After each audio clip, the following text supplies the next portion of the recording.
I do want to remind everybody to turn to speaker view. That's your best viewing option.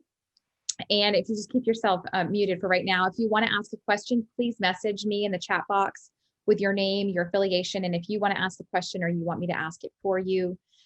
Just a quick reminder, this is our 9th Lege and Learn session. These have been great conversations. And we also want to remind everybody that next week, next Thursday, we have Senator Carol Alvarado will be joining us for our next week's Lege and Learn.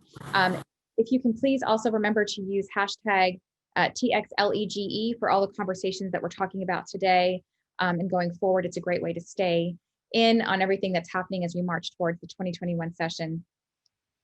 I would like an opportunity to thank our sponsors.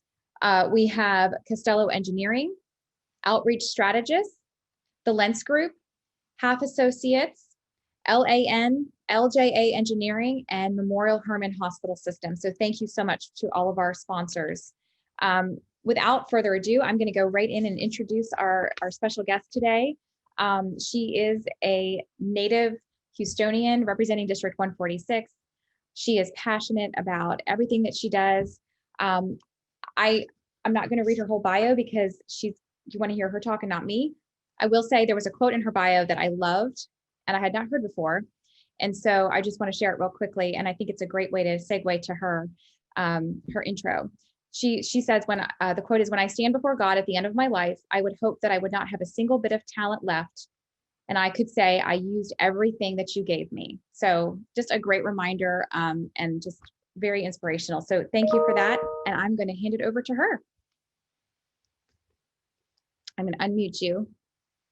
Oh, here I am. Good afternoon, everyone. Thank you so much for having me. It really is a pleasure to be able to join you today. And, we're all adapting, as you said, to these circumstances with COVID-19. So I wanted to try to do something a little different today. I want to be as engaged as possible, but I'm going into my 3rd term now in the legislature, and I want to make sure that you all know enough about House District 146, about me, and all of what we're doing from a transportation standpoint. So having said that, I'm going to do something a little different, and let's hope it works out. I don't know what the other presenters have done, but I hope this keeps you guys awake and engaged. I think this will be a little fun for a moment. So I have a PowerPoint, and it's just going to run through some things that I want us to use as I guess we could say an icebreaker, so that when we start our Q&A, we have some context of what to talk about. So I think you can see me right there. Can they see this on the screen, Deb? It's me, Rep. Shawn Thierry, Lege and Learn. And I wanted to give you some 5 fast facts about Rep. Thierry. You mentioned my life creed, but I did want you all to know a little bit more about me as a professional. I am the first woman to serve in the Texas House District 146 seat. It's something that I take pride in. Should I be admitting people in the room? There's some things coming up. Do I admit or you admit? No, I admit. You can. Okay. Yeah, you're good. Okay. Okay. I get it. Can you come on this side and see what I see? Okay, get it here. I'm a graduate of Westbury High School in my district. I've lived in my district all my life. I'll tell you a little bit more about House District 146 in a moment. I attended Howard University in Washington, D.C. and Thurgood Marshall School of Law at Texas Southern University right here. I've been practicing law for more than 20 years. My corny joke on that is that I was a child prodigy, and I got my law degree when I was 10 or something of that nature. In my other life, a lot of people don't realize that when we're not state repping, that we all have jobs. So I work at a law firm. I'm a principal of a Hardwick law firm here in Houston, where I'm the head of our public finance section and our real estate development practice. My job is to increase our footprint in the Texas market. So I handle big public financing projects and real estate development projects. I'm currently the general counsel on the bond counsel on the Fort Bend Epicenter project that they're trying to build out in Fort Bend. I am, another fast 5 fact, I tried to make these pretty short, but you all, this is a tag Houston. I don't know how many of you know that I'm the only member from Houston, only that serves on the House Transportation Committee. I have passed legislation on a myriad of things. I think I'm most known for my work in improving women's health outcomes, human trafficking, and I want to talk about something that's near and dear to me a little bit later when we get down in the dirty about construction, but I've renamed a portion of Highway 288 after my shero, which is Barbara Jordan. And so that has already become law, and I wasn't so sure if you all knew that. Want to give you some facts about House District 146. I wish I could do a quiz and see if you all knew, but it encompasses greater Southeast and Southwest Houston. It's a very diverse district. I'm so proud of it. Our ethnic makeup, racial makeup, income makeup is probably as diverse as the people that are sitting here as part of this presentation, this panel. Some notable landmarks in my district that I'm very proud of are NRG Stadium, the Michael E. DeBakey VA Medical Center. I think you mentioned one of the sponsors today was Herman Memorial Hospital. That is in my district, as well as Herman Memorial Southwest. So about Herman Memorial Med Center, as well as Southwest, the Women's Hospital of Texas, and the TMC Innovation Center, where lots of interesting technology is being researched, and the renowned Houston Baptist University. There are three major highways that run through the district, Highway 288, which I've talked about, 610 and 59. Wanted to let you all know, this is something that's hot off the press. There are 12 TxDOT projects that are underway right in House District 146. The 12th one was just added by TxDOT this morning. So you're getting a little update on their information. These projects are all highways, infrastructure project, roadways, and they total more or less about $805 million. So it's safe to say that we are in the arena when it comes to transportation. One moment, I want to see my speaker notes. Okay, I'll go to the next one. So I talked to you a little bit about Highway 288, the expansion. It is something that's near and dear to me, as I told you, because we've renamed a portion of the project after my hero. When I was a little girl, my mother actually marched with Barbara Jordan, and they used to call me Little Barbara Jordan, and I had no idea that I would end up being one of only 4 African-American women to serve in the Texas legislature from the city of Houston. And those women are Synfronia Thompson. Well, let me start with Barbara Jordan, Synfronia Thompson, Representative Alma Allen, and now yours truly, Rep. Shawn Thierry. So to be, kind of told when you're a little girl, oh, you're like Barbara Jordan, you're going to be a lawyer, you're always advocating for something. To be able to name a highway in my district after her is something I will share with you all. Is just beyond my wildest dreams. The expansion project, the construction began in 2016. It is supposed to be complete by the end of 2020, but you all know how that goes with construction. As I said, that it's the project, this piece of it, as it runs through my district, is a little less, but the overall project is worth $815 million. And so, economic prosperity, population growth, we know are putting a strain on our highway system, but we've got to find creative solutions. And so that's what we're going to be talking about probably later today. Texas has the largest state highway system. I don't know if anybody knew that fact. And infrastructure is our symbol of prosperity, attracting jobs and people to the state. The catch-22 to that is there is such an increase in population, it puts more cars on the road. So it's kind of like I said, a conundrum. So you want to attract people to the state, but what comes with that? So now transportation, our role is to, and I want to hear from you all on this, is how do we evolve to meet the needs of our future population and adapt to technology changes. The population in Texas is expected to reach 47 million by 2050. That's a 60% increase from where we are now. So as a state and as the state and the Texas Lege, we've got to figure out how to make long-term plans to adapt to the transportation infrastructure. And so whether that's creative financing through the use of P3s, which has kind of fallen short in the legislature, but there's got to be some ways that we can figure out how to finance these big projects and the needs that we'll be facing in the next few decades. Technology is where it's at. It's changing every aspect of how people access transportation.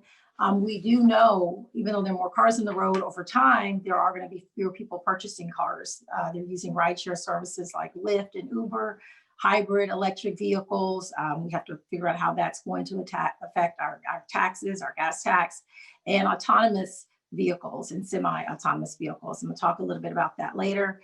And of course, we've got the high-speed bullet train, the Texas Central Rail Bullet Project. That was, as we know, I served on actually both of the committees where every piece of that legislation was coming through. So it came through transportation, but it also came through the Land and Resource Committee in the House that I serve on due to the eminent domain issues.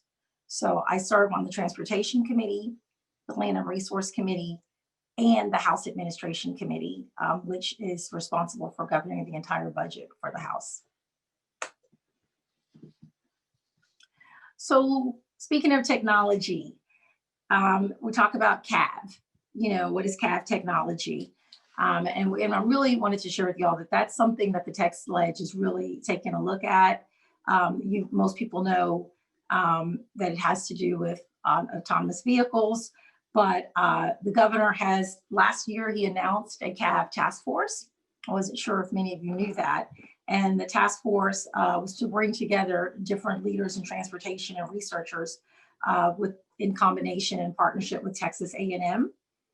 The goal is to try to figure out if Texas is going to be, on the forefront and a hub for policy recommendations having to do with CAVs. So the members are there to share their knowledge. They've had industry meetings and what have you, with specifically relating to autonomous vehicles. There are some interim charges that we took on the Transportation Committee, and they have to do with 5 issues that I think a lot of you are affected by, but I wanted to have the top 2 takeaways. So funding. We are going to be evaluating current funding avenues for transportation, trying to figure out different methods. I talked about P3s, and it tends to always wrap around the conversation as they relate to toll roads, but we can talk about P3s outside of that context as well. That's going to continue to be an important topic. And again, autonomous vehicles. I read this quote, I couldn't figure out who it came from, but it said the largest step change in transport since Henry Ford started selling cars of different colors, autonomous vehicles. I mean, it is something that is really, really going to be a game changer. It's already happening. So we are studying technology and safety to prepare for the widespread use. The electric car market, it's still a small segment of the market. It has doubled in size over the years, but we're still commissioned to study over that. We're trying to evaluate the impact that electric cars will have on the gas tax revenue. The committee is also investigating fees imposed on electric cars by other states. We're looking to see how they're handling that. This report is supposed to come out at the beginning, December 1st, 2020. So everyone here be on the lookout for that. And the findings of that report will influence policy for next session. Touched on the bullet train a little bit. Tech Central, very, very contentious project, but it is underway. It is moving forward to increase connectivity and decrease traffic and on our roadways and pressures from Houston to Dallas. This project is projected to create 17,000 jobs, 20,000 supply chain jobs. Economic impact overall, from what I'm told, is $36 billion to our economy. So that's just a little quick and presentation on what we're doing in the Text Ledge from the Transportation Committee.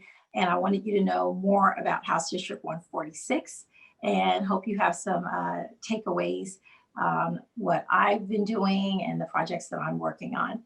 So I'm open for questions. Well, thank you so much. I'm gonna, if you can disable the screen share so that we can, Sure. There we go. And then I think if we go to speaker view, Okay. it should be, there we go. Got you. Oh, great. So, well, thank you for that. That was super helpful. And I know that we've had conversations with some of your colleagues on the Transportation Committee. And so it's great to continue to have these conversations so that we're all talking about similar issues and we're all recognizing the things that we need to focus on. So I'm going to start with our chairman, Mustafa Tamiz, wanted to make some comments and ask a question related to transportation investment as a whole and what it means for our economy. Well, Representative, thank you so much for being here today. And I know that, you know, transportation is not a Democratic or a Republican issue, it's a bipartisan issue. And I don't think people, you know, when you said that you're the only member of the Harris County delegation that serves on transportation, I think you probably caught people off guard because they don't realize that, and they don't realize your background in public finance and public infrastructure projects and your knowledge of what's happening in the region when it comes to transportation. So I think we wanted to have you here for that reason. One thing that we have talked about with every member whether a state senator or a state house member or anybody that we've had, we remind people that for every dollar invested in transportation means anywhere from $3 to $6 in economic activity. So as Texas looks to this next session, there's going to be a lot of demands on you and others about, you know, what to fund, what not to fund. And right now, it's going to be an important way for Texas economy to come back post-COVID, because we hope that next year, early part of next year, at some point next year, we're beyond COVID, and then bringing our economy back in full force will require investment in transportation.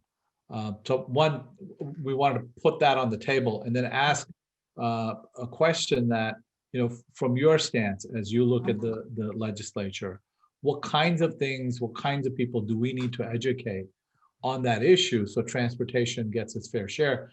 And especially, you know, we are the transportation advocacy group for Houston in this region. So we don't just represent Houston or Harris County, we represent this region. What are the things you think we should be doing to make that a priority for the state?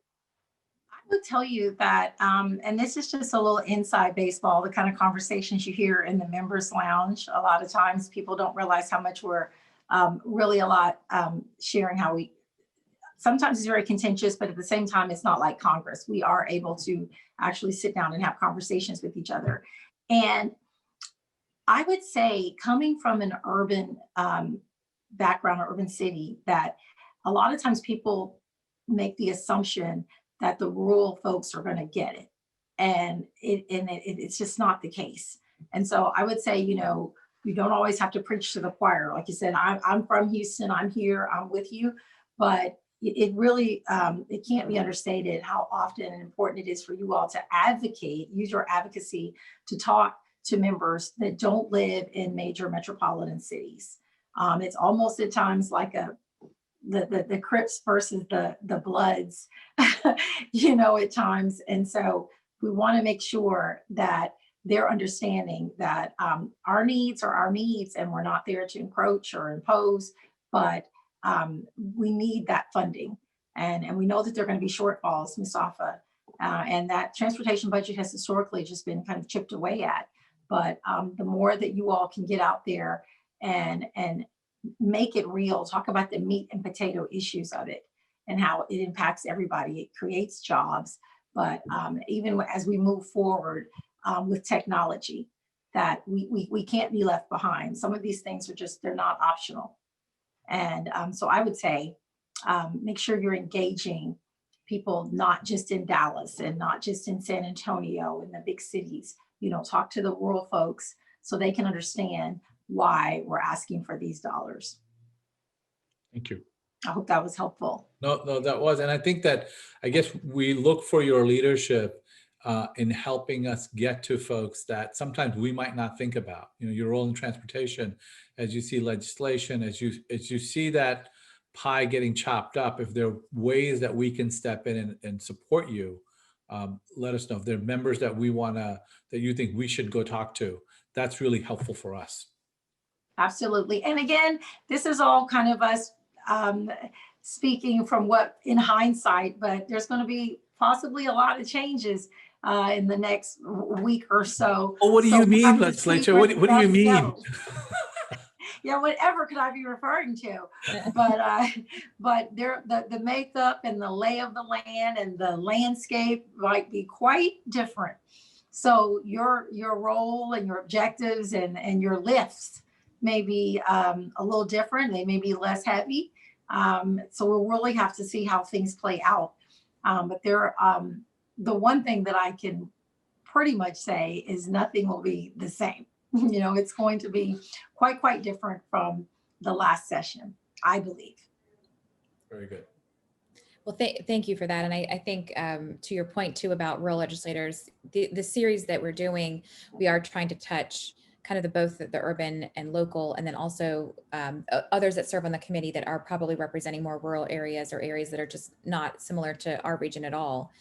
And one of the things that we've talked about is that when we talk about transit is not the same in a rural county as it is for an urban county, but there's still a need there in rural counties for transit. Maybe it's more senior transit and access for seniors, but it's how you frame the conversation and what you're talking about when you go and you advocate. So that's a great reminder.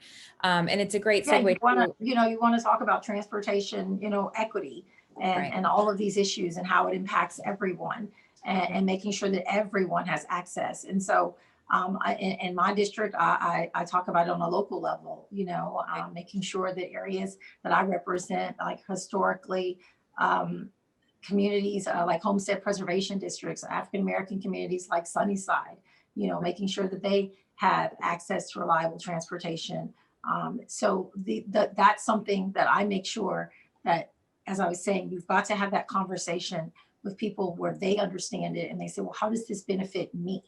Right. And so that same issue goes across the board as we move throughout the state of Texas. Right. Well, so we've got Dr. Carol Lewis on, and she has a great question. I'm going to let her ask it. And I think it's a great segue talking about benefits of transportation and technology. Hi. Hello, Representative. How are you? Great to have you. Thank you so much. Awesome. So first of all, I was totally excited about the Barbara Jordan naming. I saw it when it happened, and thank you for that. I do teach at Texas Southern University, so appreciate the shout outs that come from just your presentation and getting her name on that freeway. Thank you. Just a little sidebar. My mom is a graduate of Texas Southern University, also was an English teacher, educated there as well, taught 50 years in the public school system, and is a proud TSU Tiger as well. So fabulous. Love all of those Tigers. So Andrea actually said one of the things I was going to say about the rural transportation, but I want to marry it with a question. I just got off of a Zoom at TSU. And for probably the last 6 months, we've been talking a lot about marrying healthcare needs with transportation. Most of the time there's this hard line and there's silos between, the various disciplines and various societal needs. So I was curious because one of the comments that was made was that we're right there in the heart of the medical center. But one of the professors said the medical center might as well be on the moon in terms of people getting there for healthcare needs and the like. So I just wanted to kind of get your thinking about maybe how we actually as a research institution could help you in some of the things you might be wanting to carry forward, and then have your constituents ever mention difficulty in accessing health care. And I think that too rolls into the rural, because that's one of the things that would match for rural and urban areas is accessing health care and how transportation links you to that.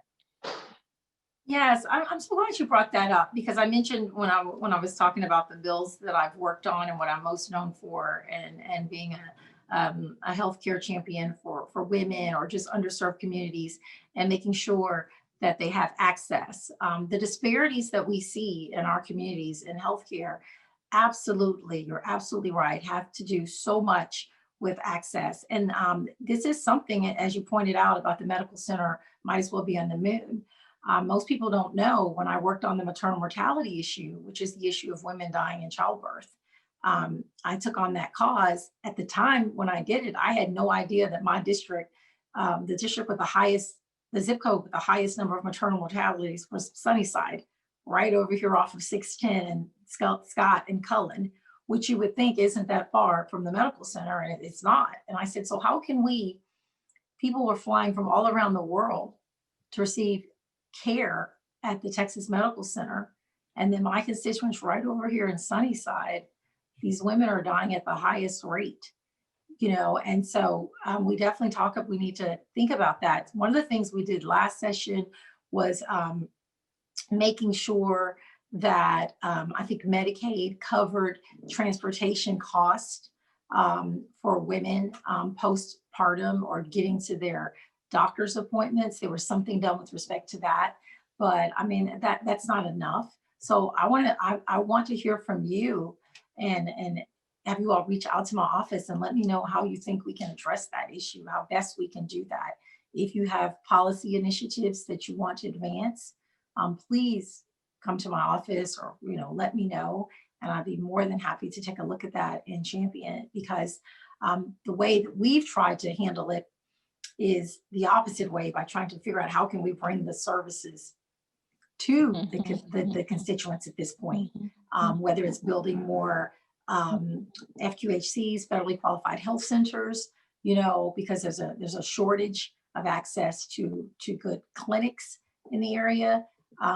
We're trying to just think outside the box. How can we get, as you said, to where the need is? Representative, if you don't mind, sorry, Andrea, just to barge in. Sure. Can you talk a little bit about the issue? Because I don't, as Texas, because I'm not sure if everybody understands it the way you do. And I think it was such an important issue, such an important bill. Can you just take a minute to explain where Texas was ranked and what were some of the challenges of this? And I know it's not a lot to do with transportation, but I think it's. No, it all became a part of it, though. Yeah, sure. So the maternal mortality crisis is something that we made international news for, and not in a good way. And so what maternal mortality and morbidity is simply our mothers, sisters, daughters, and wives dying in childbirth or immediately thereafter or shortly thereafter. And Texas was the worst in the nation.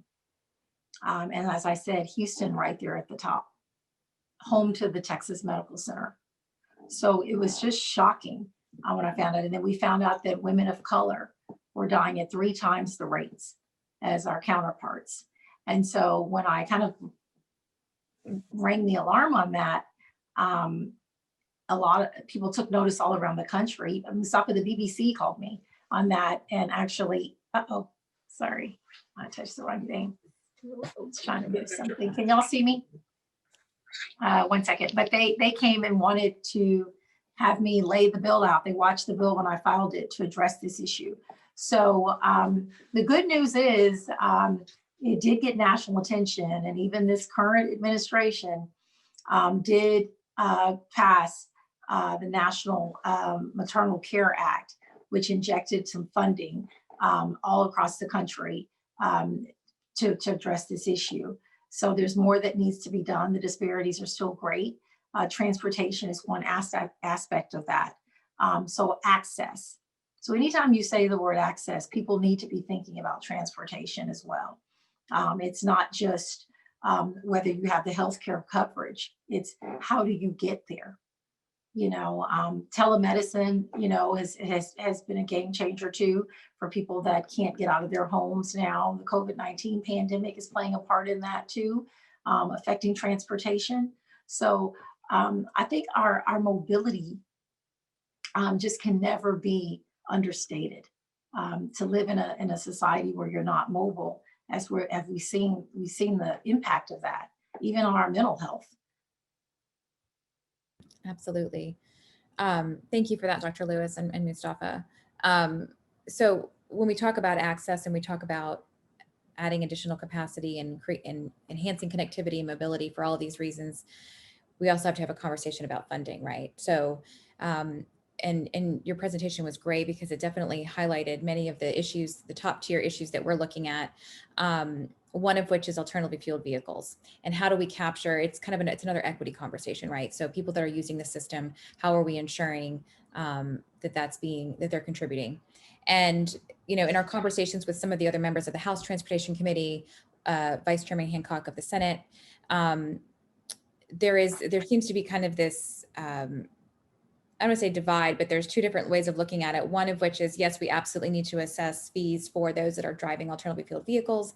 And the other one is, well, we have to step back and look at the whole model itself, because the gas tax is really, it's a funding mechanism that is pretty dated as far as not being touched since the 90s, indexed to inflation. Obviously technology is going to make that a more difficult conversation. So one of the things that came up was VMTs, and vehicle miles traveled. And perhaps people aren't ready to call it that yet, but that was what they were kind of saying. So your thoughts on whether we need to look at the alternatively fueled vehicle conversation in its own this session, or we need to stop and say, let's look at everything and kind of revamp the whole funding mechanism. Yeah, I look at it as akin to almost the challenge we have with public education. The actual structure in and of itself is dated, as you said, is outdated. And so I think that the Supreme Court already ruled that our public education system was beyond archaic. And so I think we can't have the conversation piecemeal, because there are benefits, as we know, to these alternative vehicles. They're reducing carbon footprint, gases, all of these things. So I think that we have to figure out a way where we can plan for the next 30, 40 years. There's just no way that we're always going to be reliant upon the gas tax in this way. We're dependent now, but we have to start thinking of other ways where we can bring in funding. We're doing that right now. I had a conversation the other day with a couple of folks from higher ed, and they were talking about saying, what can we do? And it was interesting. For the first time, you talked about whether these are partisan issues. We're like, well, maybe we're going to be open to some form of gambling and pulling money there and taxes there. And it's just really, really interesting. We'll have to be more creative of where we put the taxes, where we can pull them from. Vaping. I have legislation on that. Most people don't realize that e-cigarettes, while they get by on a loophole, while they don't have tobacco, they're nicotine. And so because it's not a true tobacco product, they don't pay the taxes that a true cigarette manufacturer would pay, that could be contributing, which those dollars could be rediverted to our transportation budget. So there are ways that we can do this, but we've got to think outside the box. Right, absolutely. And talking about that too, when we're looking at financing transportation and we're having that conversation, if you can kind of give a synopsis of the local control conversation versus state control, that's been, it seeps into many issues. But for transportation, looking at an option that we would have locally to be able to tax ourselves. So we were capped with the sales tax right now. We don't even have the ability, even if we wanted to make a decision locally about it, not a mandate from the state, we don't even have that wiggle room.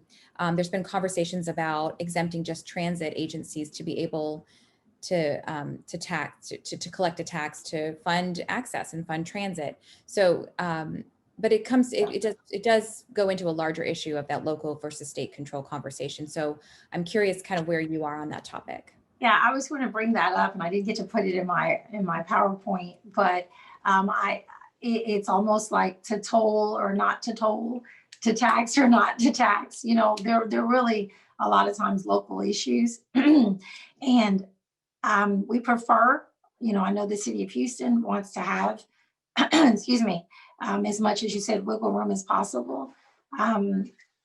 So I'm not sure where we're going to end up on that this next session, again, because the makeup is going to be so different. We want to be mindful, again, from an equitable standpoint. We want the funding, but we don't want to make it so that those who are already the very people that are suffering from being immobile now have to pay the cost just to survive and thrive and function. But I would prefer, I think we do see that we don't want the state to overreach in those areas and to give us some more options and wiggle room. I talked about that the other day with respect to P3s and transportation. We do them in so many other areas, and that's just, and federally, excuse me, federally, that's where the transportation is, but Texas, we still got some challenges there. That's where the budget is coming from. They're looking for public-private partnerships to fund everything from airports to, as I said, convention centers and the like. Yeah. I think the issue with the toll roads has been a challenge, though, because it hasn't always been profitable. There have been some challenges. Right. Absolutely. And with the tolling conversation, I know where we stand on it is obviously that no one tool should be overutilized, but we certainly want all the tools in the toolbox. So if you have a kind of some thoughts on that too with tolling, and whether or not we keep it in the toolbox and just say it's to be examined per case, per situation, per local support, versus Sure. kind of keeping. Yeah, sure. There was a lot of contention even when I go back to Highway 288 when we knew that some of the lanes were going to be expanded to be tolls. People said, "Are you sure you want to rename that the Barbara Jordan Memorial Highway, that portion, because of the tolling aspect?" So it is a very, very contentious subject, to the point that people said, "What would you want our name on a tollway?" Because of how people feel about them. But I think it's one of those issues where we just have to accept the fact that, as you said, it has to be in the toolkit. You just don't overuse or overdo. I don't think it's a situation where people want to feel every time they need to be mobile that they've got to pay to play. Right. But and even with 288, there's still going to be some lanes that are non-tolled. But for those that want to move swiftly and quickly and avoid the congestion in the traffic, they'll be taking the toll lane. So I think it's about having options and not having just this one cookie cutter solution, because what we're seeing is that's not getting us there. We cannot meet the need.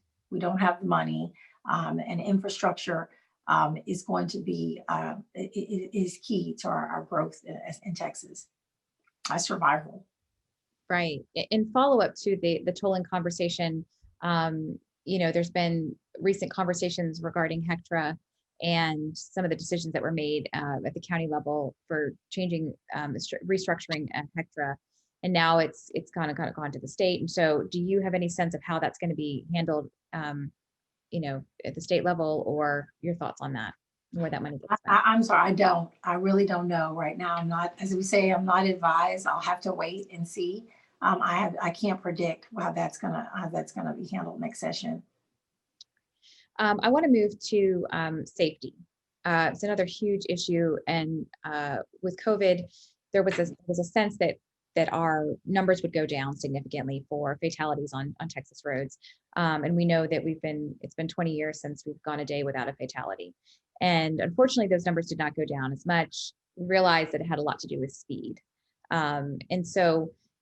There have been, I know last session, I think it was Representative Celia Israel's bill, I think it was 1287, and it had to do with the reduction of speed limits in residential. And also we're talking about, urban areas like the city of Houston. I know Public Works and Planning have asked for this as well, that the reduction in speed from 35 or 30 to 25 is often the difference between an injury and a fatality. Mm-hmm. And so I anticipate that there will be additional, bills that come in this session addressing that issue. So can you share from your vantage point how you feel about that issue?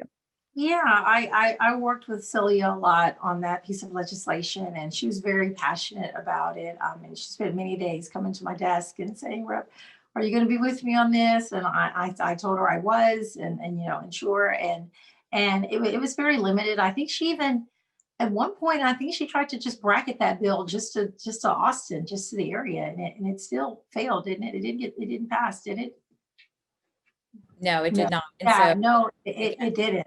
Yeah, it didn't. And she tried to do everything she could to make it local. I'm very sensitive to that. I also work with Representative Oliverson on that as it related to school zones and people, you know, barreling and flying through school zones.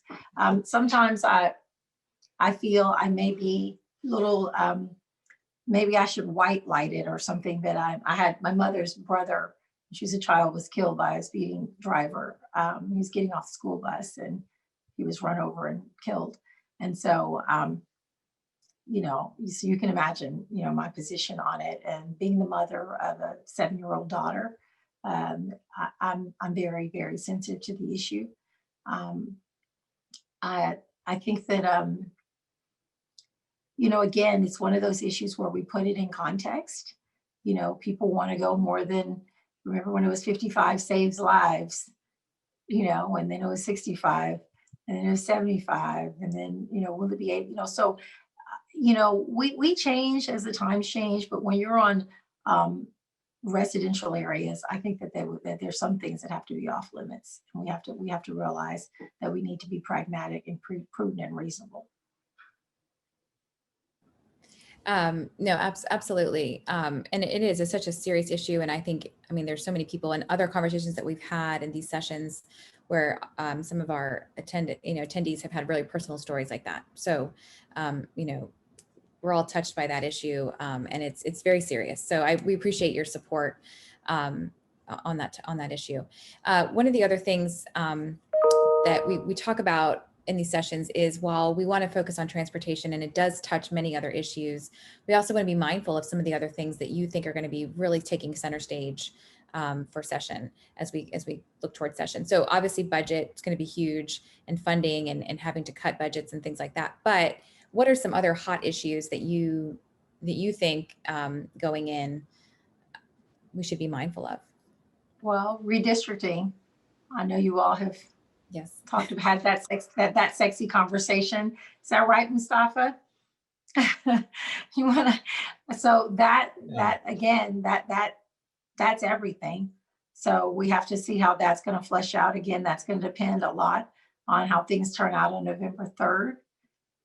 So much of the best laid plans can all go awry depending on how redistricting turns out, because you don't know who's going to end up where, or what the makeup of a district is going to look like, and who may be your representative, and if that person will truly represent your interest.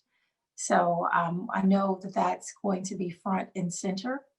You know, this is the year for that.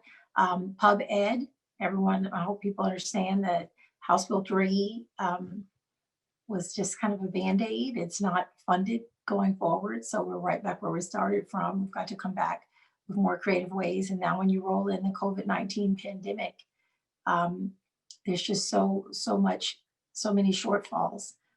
Learning has been completely hindered. So Pub Ed is going to be a big issue as well. There's so much. I mean, human trafficking will continue to probably take front and center. The makeup of the House has been increasingly becoming more women are winning seats. And some of the issues that women have been front and center on will start to get more traction.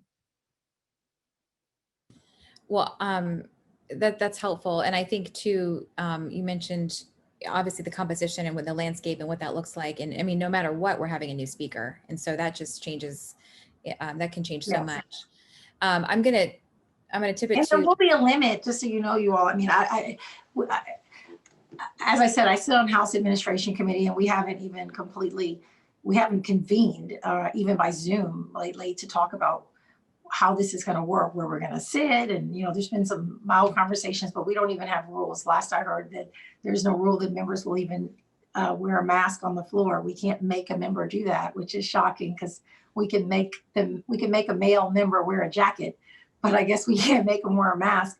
But I said that to say, the edict that's been kind of issued is that we won't overfile unnecessary bills because of the nature of the session. So the pieces of I'm saying this to share with you all, choose wisely and pick your priorities, because the floodgates won't really be open. You can probably be assured that a lot of good bills will just go to die a slow death or a good death, because we just probably will not have the bandwidth, the resources, to be able to get through as many pieces of legislation next session. And with the numbers ticking back up with COVID-19 nationally, we can expect to see that here in Texas. There already been things that we've heard. I think the Senate has said they're not going to allow interns in their offices. I'm not sure, you all, if lobbyists can come or go. We can't, but we can't make it provided where it's, again, inequitable, or where a lobbyist can come to an office, but the general public can't come in. So Right. how would you testify our bill? Are we going to be doing this by Zoom? So again, these are the things that I think, I hope you all don't take your eye off the prize on that. We can talk about all of the issues, and Right. but there's going to be a limited number of pieces of legislation, I believe, that we're going to reasonably be able to get through next session. There may be some starts and stops, just like we're seeing in public schools, opening and then 2 days later closing. Right. So what I would urge you all to do is to make sure that you really, really, really choose the priorities that matter the most, and that you really feel have the best chance of getting through. Well, obviously bipartisan bills always have the best chance, but after Right. you look at the makeup of the House and determining who the speaker is, then pick your passions, or pick your poison, whatever you want to call it, and really, really, really try to push those through, because it's gonna be a race. Pre-filing bills isn't even gonna happen at the time that we thought it was, because Lege Council is operating on such a skeletal crew. I Right. have bills that I've already submitted for months that I haven't even gotten back. No, those are great reminders. Yeah, I mean, that's so helpful, because I think we understand that it's going to look different, but to hear you talk about it through that lens is very helpful. And I would say, as we go forward, we will definitely follow up with you in if we do choosing wisely, and what we're looking at and what we're pursuing and working with legislators on. There are a few pieces of legislation that I know we want to have conversations with legislators about sponsoring and things like that. So, but I would ask that we stay with You all, I wanted to ask, if you don't mind, just from the, I know that you're a diverse group, engineers and all different folks, but is there a general consensus on how you all feel about autonomous vehicles, like in the trucking industry and what have you, or are you all mixed on that? And with I'm just curious as to how you all feel. So a permission from the chairman to speak. No, go ahead, And Andrew. Nuru and all of that. So, with home yeah, delivery so we are, so service. here's In Houston, how, we have it now. Just curious where you all stand on it. so here's how I would frame it, and then Mustafa, please edit or correct or whatever. So I would say, short answer is yes, we are supportive of technology, innovation, autonomous vehicles, trucking, cars, whatever it looks like. I think our thing that we watch carefully, and because our core mission is the funding piece, right? So how can we make sure that we're advocating for funding, and that when we're making these decisions, that we're not getting ahead of ourselves and getting into a situation where the funding isn't there. The funding isn't backing up the technology. And so for autonomous trucks, is there a situation where now these trucks are heavier because they've got, or they are electric vehicles, right? They're heavier, the batteries are heavier. Is that more wear and tear on the roads? Is that costing us more money? How are we backfilling that, making sure that we're spending the money, we're investing in where we need to invest the money?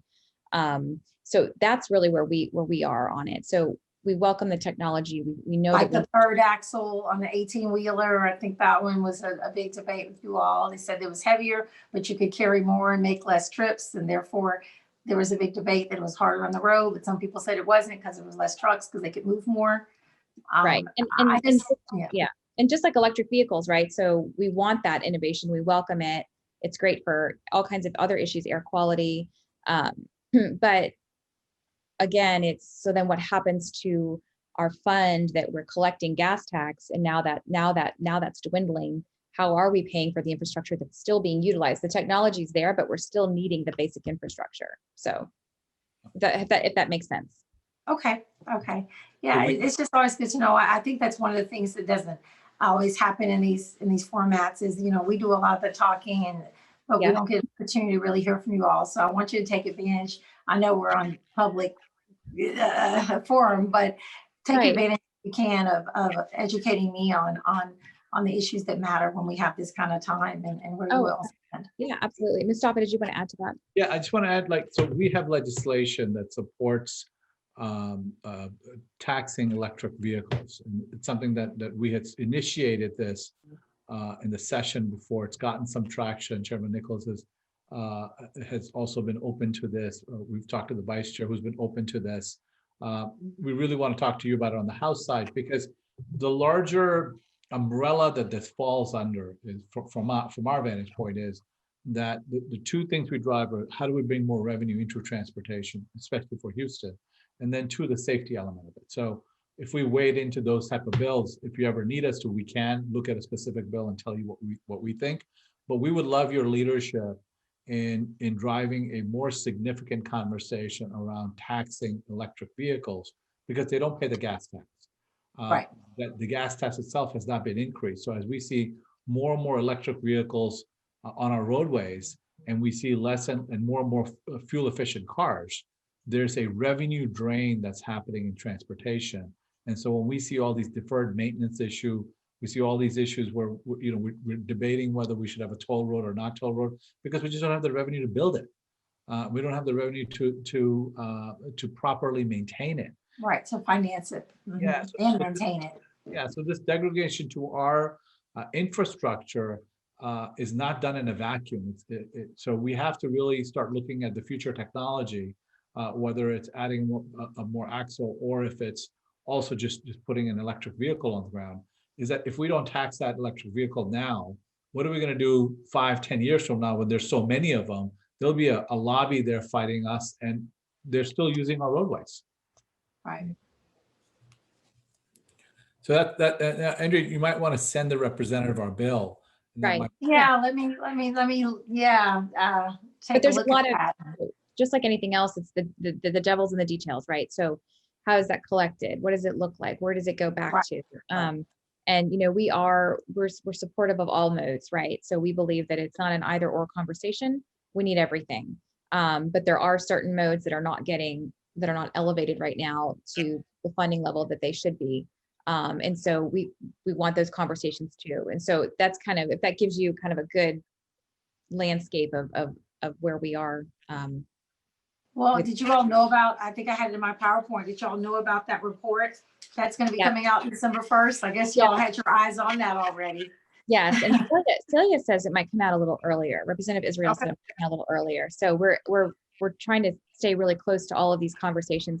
And I would say too, one of the other things is, you mentioned kind of advocacy during session and what that looks like for groups like ours. And we traditionally do have a Green Light Houston Day where we all go to Austin and we advocate for the day. We have meetings, we talk about, we educate some of the lawmakers. We will plan to do that, but we don't know what it's going to look like yet. And so we're talking with some of the offices to say, how can we do this still in a way that is, if it has to be virtual, if it has to look different, but we want to be creative. And so I welcome conversations with you and your staff. Yeah, I'm going to do some outreach to Charlie Guerin and ask, where are we on that? There was a meeting they had with the chiefs of staff about it, but the members themselves, we have not. Like I said, I sit on that third committee on House Admin, and we've really got to figure out, before you know it, the time will be here. And so we've got to figure out what that's going to look like and how we can remain accessible to you all in a safe way, in a safe manner. So that's something that I'll be sure to pass along to you as soon as I get the information, if you all prefer that. I appreciate that. Well, we're gonna close with our question with from Jack Drake. Jack, are you still on? I am. About you can ask your first question if you want that you sent. That's Perhaps it. two, Ms. French. One is, Ms. Thierry, you're a new face and you're known for your candor. Is the shape of your district reasonable? Does it make sense? And once you've pondered that, let me ask you to tell us what it is that you're wearing, the brooch. What is the significance of your brooch? Oh, well, okay, I'll take the second question first. This is a pin, you know, in the House, the members always wear different pins. So this pin has the Texas flag, the American flag. It was actually given to me by an interesting person, probably somebody I'm almost afraid to say, but it was a gift from the Lieutenant Governor. We were actually meeting about CTE bills, and I had a meeting in his office about career technology and education and some legislation that I wanted to get through. And I was leaning on him hard about it. And he said, "Take this pen, Representative," and he gave it to me. So it's a pen with our flag. So it's a nice pen. You wore him down. Yeah, that's just a little anecdote there. I don't know what it means, but he did let me have the meeting. And so in any case, the shape of my district, does it make sense? I'm gonna probably have to I'm gonna be a little bit of a lawyer on you real quick before we log off. What do you mean by make sense? Well, I mean, you talked about redistricting, and there are some people who think that the shape of districts in our state and across the United States do not encourage bipartisan cooperation and progress in our legislative bodies. I look at your district and it has a shape that spreads out up and down here and there. It may make perfect sense. Mhm. I analyzed it. I think it's a little bit beyond. We have to get beyond the geometry of it and look at the makeup of the district. And so that I think that's what has to make sense. And so what I always take pride in, and that's why I really wanted to lead and let you know what House District 146 looks like. And I say that it's diverse. You know, I take tours at the Jewish Community Center in my district on a regular basis, you know, because I have a large Jewish constituency with parts of Bracewood and in Brace Oaks and Farmington Southwest, where actually I grew up the second part of my life. But then when I was in elementary school, I grew up in South Park, which is a community over off 610 and on the southeast side, heavily African-American population now. But I also have Sharpstown, which is a heavily Asian-American population. And then, you know, so for me, I like the diversity of my district, and I think that I am well suited to represent the different interests of my constituents. But there are others, maybe not so much.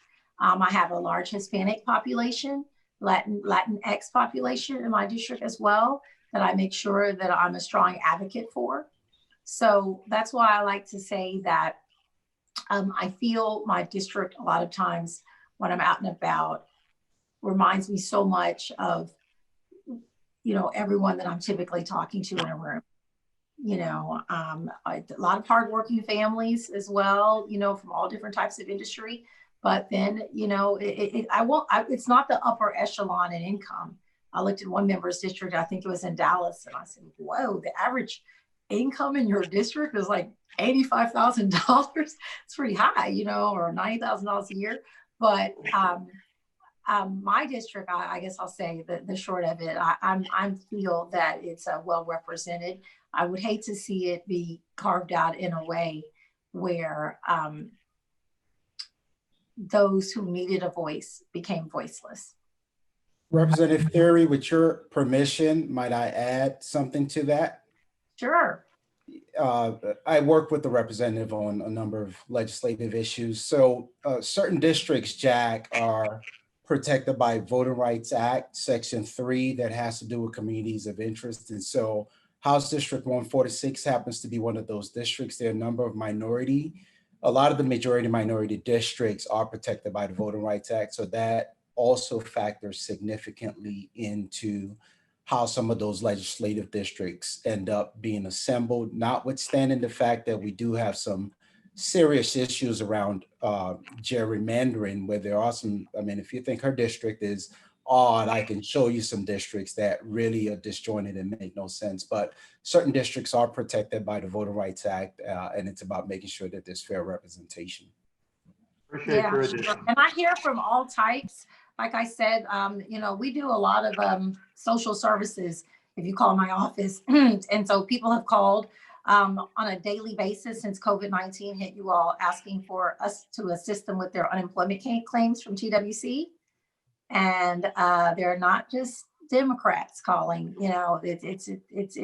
it's everyone. So thank you for that, Lalu. But I think what happens is when I'm out and I'm taking the calls, I'm happy that I'm able to relate to my constituents. The majority of my constituents have kids in public school. I have a child in public school. I understand their pain. I'm a working mom, just like they are. I hope that our district continues to remain protected, Ali, as you said, so that the voices that are typically underrepresented can have representation in our Texas legislature. Thank you, Representative Thierry. Thank you. Good job, Counselor. Thank you. Thank you. And by the way, you guys, I forgot to put that in my presentation, my PowerPoint. I got a lot of car dealerships in my district too. So I was going to go on right before COVID hit. I was going to kind of go on a listening tour and talk to them, kind of tangentially related to transportation. But obviously, you got to have cars for transportation. So I planned that, and we didn't get to do it.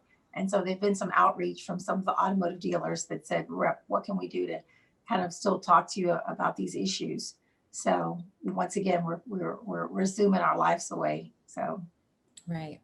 Well, thank you so much for your time today, Representative. Thank you. Really I covered a hope you lot. all have some takeaways. I'm a big takeaway person. Yes. So I hope you got No, some takeaways about me and about the district. And so I hope that was informative, and about what you think session may be like. I know you've heard this over and over from each member. So I didn't want to just talk about all of the exact same things, but I hope there were some maybe top 2 or 3 takeaways that you all got from this. Yeah, no, absolutely. I heard choose wisely. That's what I wrote down. Choose wisely. It's probably like a life, I'm the only lesson. member, and I'm the only one from Houston on the transportation committee, right, Mustafa? You got that one. And I don't think you all knew how many landmarks were in House District 146. I don't think you knew that Memorial Hermann, our sponsor, was in our district. I don't think you knew that Michael DeBakey VA is in the district, Memorial Hermann Southwest, NRG Stadium, Texas Women's Hospital, the TMC Innovation Hub. So we got a lot going on in HD 146. Well, I wanted to add, I don't know if Freddie joined us late, Freddie Warner with Memorial Hermann, but he wanted to pass along his regrets because he's actually in some meetings because they're looking at they're gauging the cases right now. And it was kind of a last minute session that he needed to jump into. So he did want to, he was supposed to be on this call as well. So, so thank you so much for your time today. And yes, lots of takeaways. We look forward to continued conversations with you.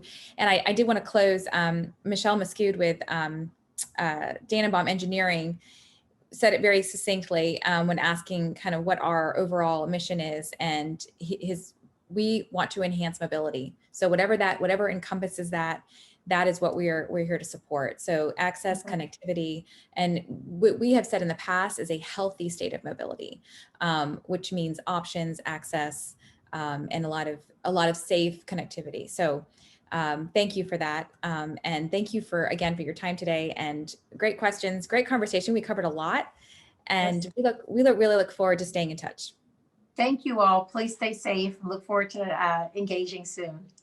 All right. Stay safe and healthy. Bye-bye. Bye.